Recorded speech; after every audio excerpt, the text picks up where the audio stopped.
That Melanie?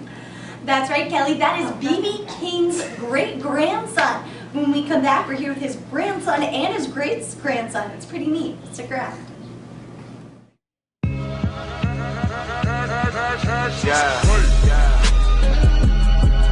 Yeah. I'd like to take you one. What's going on, Mr. King? Nice to finally catch up with you. You're doing pretty good, Can't complain at all. Yeah, no complaints over here as well.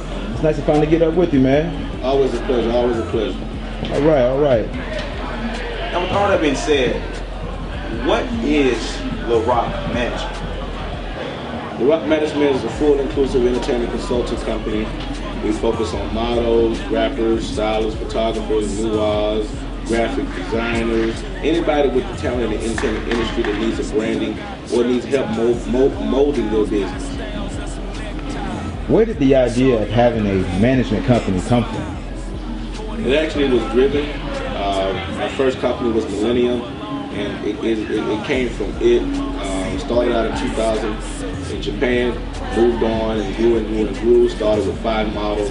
5 models turned into 205 models. Turned into a 2,000 attending party in Orlando, Florida, to a sale, to now we have the Roc Models. Now could you tell me, who were some of your biggest influences? My biggest influence will always still living, residing, will be B.B. King, my granddaddy. He's been a father figure for me since birth. He's always been there for me mentally. He's an inspiration in itself. He'll be 87 this year. Been touring since he was 16 years old. You know, that's over 70 years of legacy where a person really can't help but be influenced by and be inspired by to want to be successful. And there were some big shoes I got to fill, so I'm trying to do the right thing, cross the right channel to make it happen. Also, Arlington Lewis, he's been a great investor for me.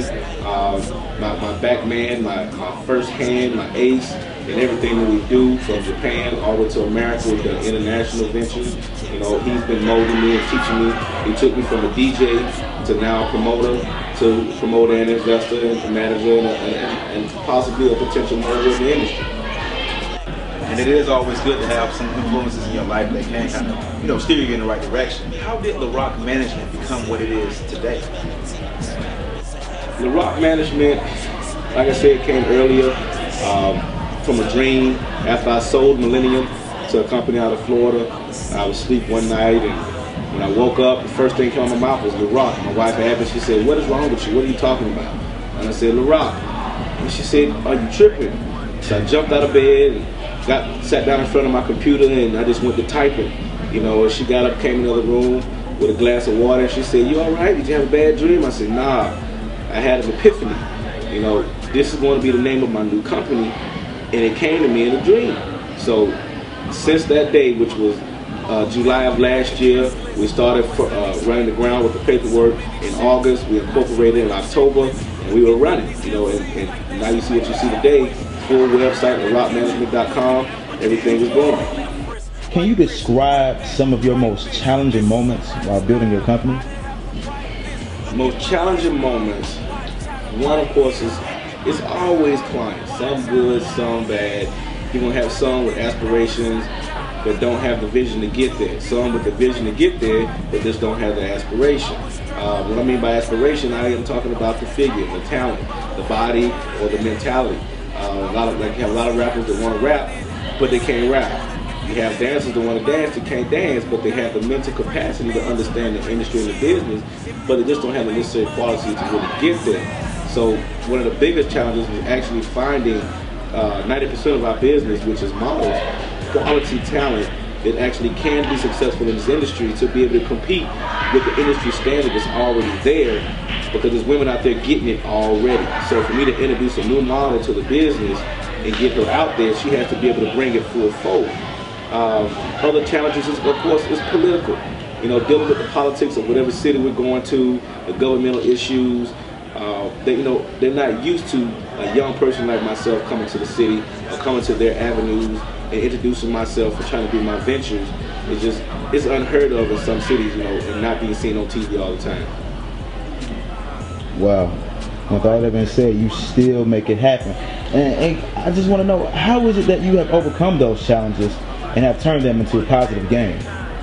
those challenges have been overcome for the simple fact I'm hungry. My hunger is bigger than anybody else's. Nobody can really be as hungry as I am for the industry because my goals are high.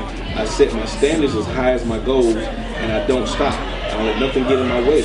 You know, there is no barrier that I can't get around. If something does come in front of me that I cannot overcome, then I find every angle in which way I can to overcome that boundary, move around it, step to the side, or if I have to, just run straight through it. Sometimes you got to do it like Jesse Tuggle, just go straight through the middle, you know? Straight to the good. Now, with all those challenges that you have met and, you know, turned to a positive gain, when was it that you felt that your company would be what it is today? Really and truly, I sat down last June around my birthday. We did 5 birthday parties last year, and I met with Lewis.